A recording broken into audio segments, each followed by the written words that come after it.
Hey, listeners, are you thinking about starting your own podcast? Well, do I have the app for you? It's called Anchor. Anchor will get you out on Google Podcast, Breaker, Radio Public, Spotify, and many, many others. Not only that, Anchor will find you sponsorship so you can get paid. That again is Anchor.fm, Anchor.fm. All right. Welcome to Abe's Front Porch Talk. Thank you for listening to another episode. This is my 93rd episode tonight, and tonight I've got my cousin with me. We're going to call her Cuz because she don't want her name mentioned.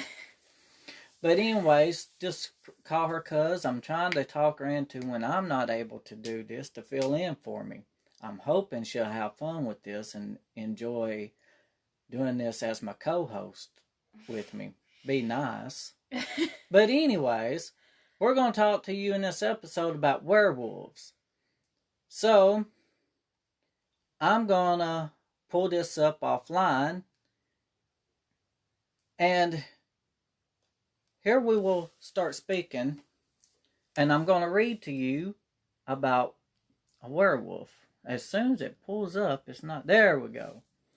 Alright, folks, it says, when the full moon rises, everyone knows to be on high alert.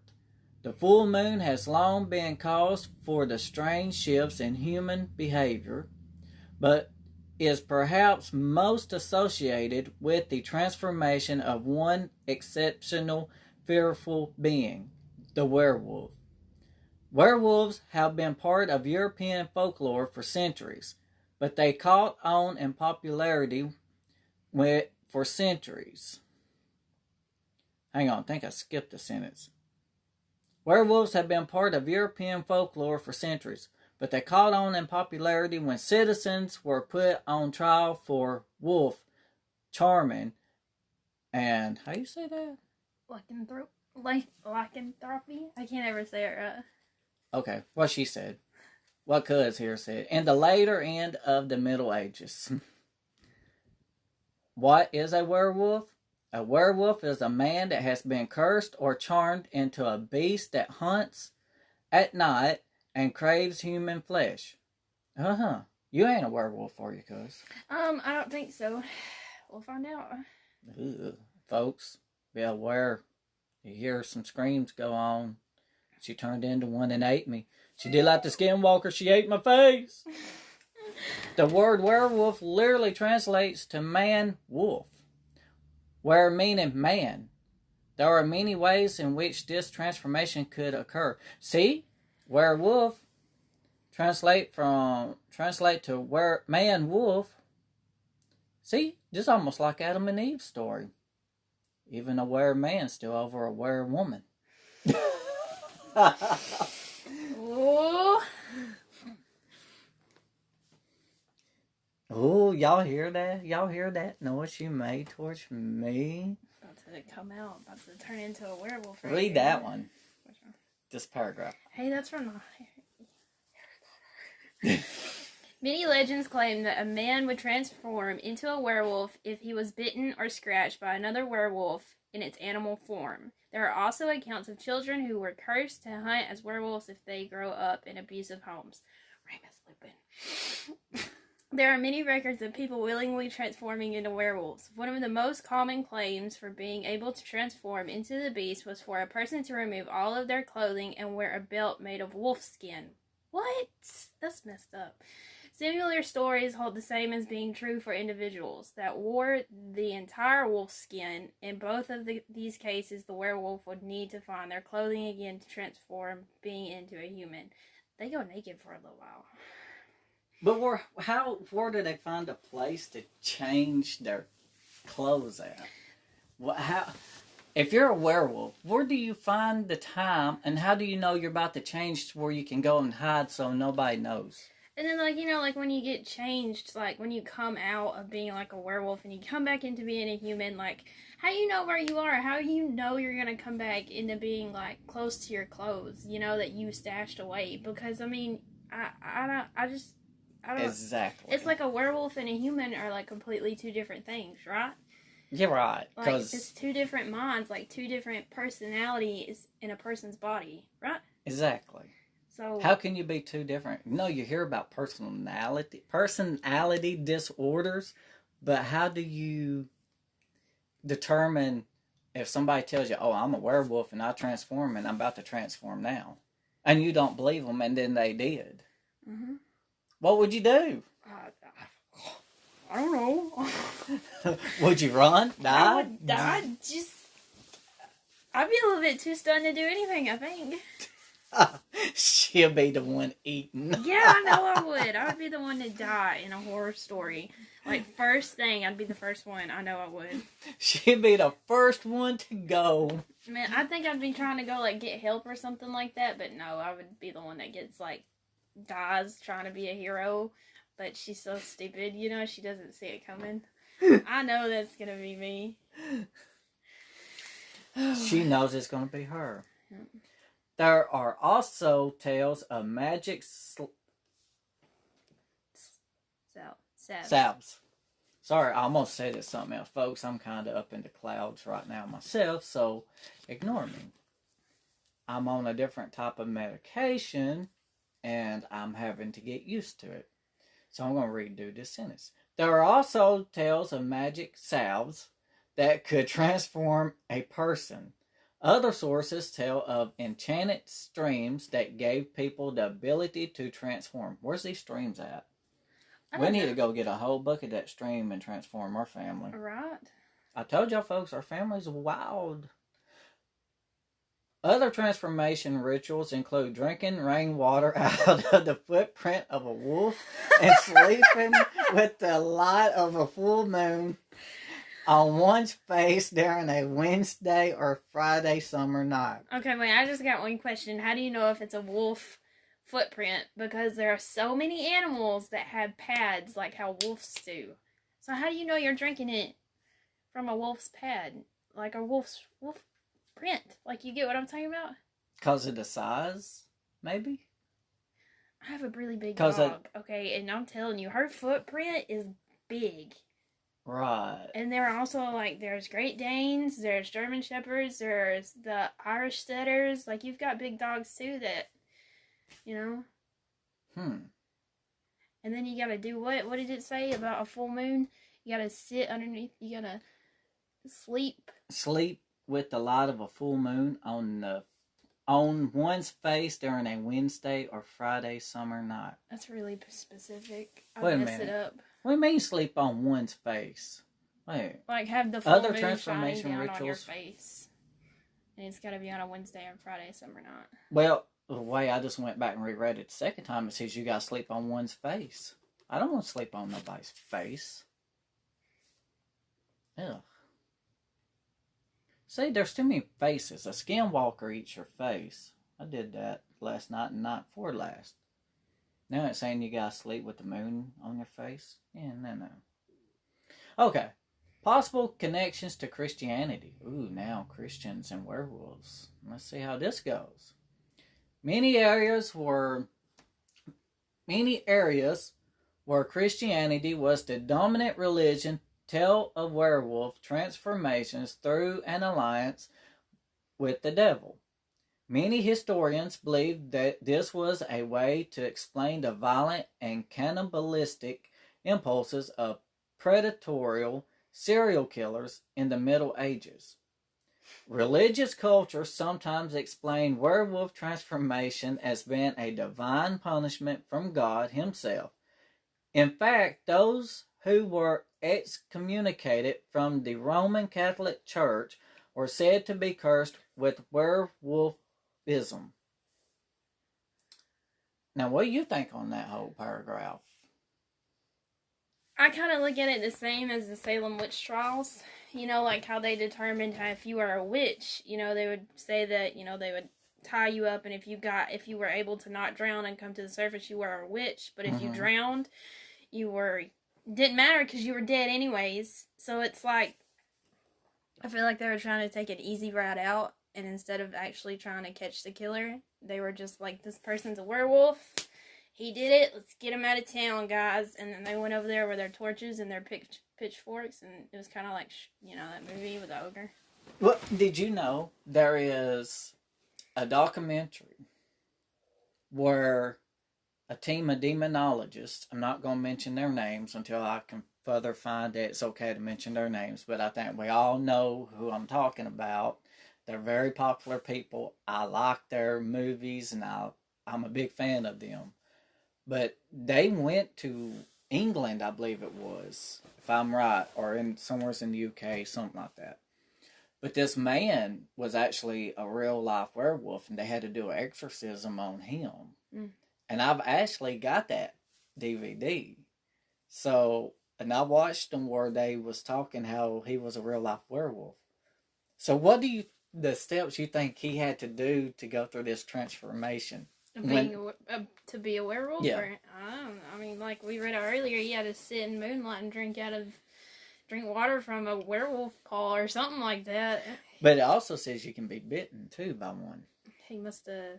I think he took the easy route out. He probably got bit. He didn't do all that having to stay underneath the moonlight. Ain't worth it. Or do you think he could have talked to Satan himself and made a plea deal with the devil? I think he got bit. You think he got bit? Yep. I think he could have made a plea deal, was into witchcraft, and he could have made a plea deal because he wanted to transform and maybe harm people like his enemies or his family. So, I'm surprised one of our family members hasn't done that yet. I wouldn't be surprised. I'm looking towards the master. Anyways, moving right along. Let's see. You know what? I'm going to let you read that paragraph because I done read some. Now you read some. Although werewolf transformation was thought to be a terrible curse, there was remedies that were rumored to cure the inflicted person. Some cultures believed extreme bouts of exercise would be enough to cure an afflicted individual. Others thought that striking a werewolf on the scalp with a knife was enough to stop the transformation. There are also reports of piercing a werewolf's hand with nails to produce a cure. How would that... I did not know that. But what is their logic behind it? Because I don't understand it. Like if you... Do you go through the paws with the nails like you would a stake with a vampire? In the heart, so you get the paws?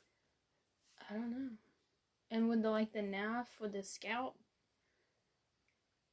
That goes to the brain, wouldn't it? Or Yeah, do you just cut the scalp up and then the I guess, hearts? you ever watched that movie where they and they're taking the scalps?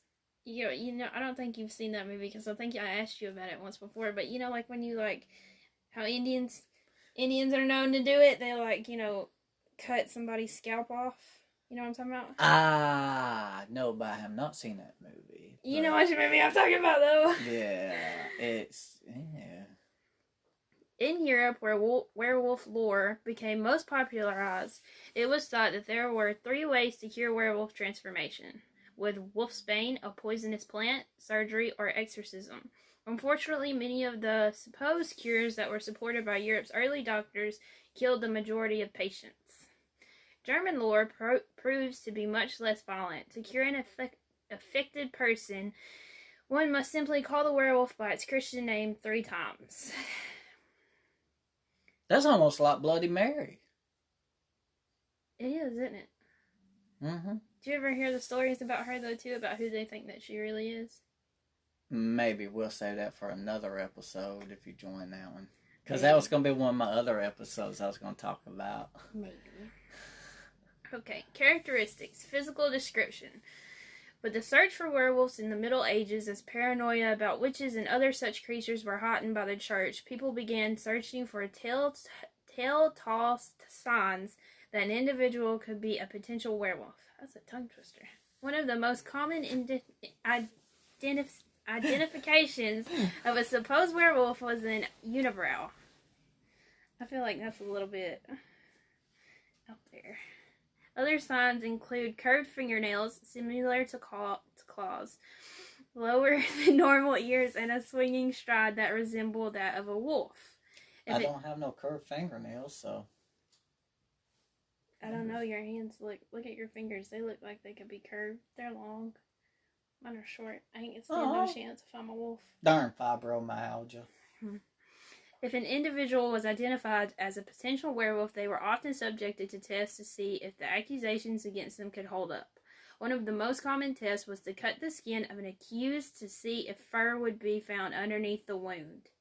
Russian folklore also claims that werewolves had bristles underneath their tongues that couldn't be found on normal human beings. Why would they think that the fur would be up underneath their skin? Fur up underneath the skin? Yeah, it says one of the most common tests was to cut the skin of the accused to see if fur would be found underneath the wound. Oh, because in the transformation, where's the fur from the dog coming from? But all that just disappears probably. And then when it's time for transformation, the fur, your hair on your arms or leg or your hair basically turns into your fur probably. It just thickens up more, and then it can just go back to normal for the human form. Well, you're two different people, so they thought maybe if they cut Umpin into human, they would see it, but you can't. It's already on you. It's got something to do with the hairs already. Like I said, facial hair, your hair on your head, your legs, whatever, wherever you got hair, that it just produces thicker, and it kind of like, almost like a, what do you call them things where you pour water on them and they kind of grow, that's so popular with kids and stuff. Oh, I know what you're talking about. They used to come on TV really late at night, those commercials. And they can grow like hair or something. Once they get wet, the hair grows. But then, is it like a chia pet Yes, thing? That's what I'm trying to think of. Yes. Yeah. All right. When werewolves were in their animal form, it is said that there are surprisingly few differences between the creature and an actual wolf. One of the biggest indicators of a werewolf would be the absence of a tail. I didn't know that. The Swedish folklore suggests that some werewolves ran on 3 legs and held their 4th leg out behind them to appear like a normal wolf from a distance. It was also thought that werewolves had human eyes and voices, so they can talk in like their regular human voices if they're already in their animal form. I figured they just bark and howl. Yeah, I didn't think, I don't know, maybe I've seen too many. But I've seen too many humans that always just do a lot more barking and howling than they do talking, right. So, But, I could name a bunch of them. I could just start naming names, but, the law says I can't, and I get sued, and, But I guess that's okay, too. It does protect people. I wouldn't want to mention my name either, but, you know how all that goes. But me and you could sit here. We could write a book with some names down, but we could never publish it. How many of you know somebody that all they do is bark and howl in human form, and that's all they're doing? Yeah. Remember, if you got Castbox, leave me a comment. I even put these now up on my YouTube channel. So if you're listening to this on YouTube, you can leave a comment on YouTube. Just saying. Okay, go on. One of the easiest ways to identify a suspected werewolf was to try to injure the werewolf with a mark that would be easily identified. It was believed that when a werewolf was injured in animal form, the same injury would manifest itself in the being's human form. That makes sense. Did you know, I got a movie, there's a horror movie, and in this movie they arrested a woman for being a witch. And they literally thought that if you cut a scar, or not a scar, but into the scalp of the forehead, they couldn't cast spells. And that was so wrong. That's how they believed, and they done a lot of people that way back in the days of witches. Because for some reason, they thought that cut the magic off, or they couldn't cast spells if they cut a slit into their forehead. And it's like, duh, they still can do it with or without. They can do it in their mind. You can't stop it.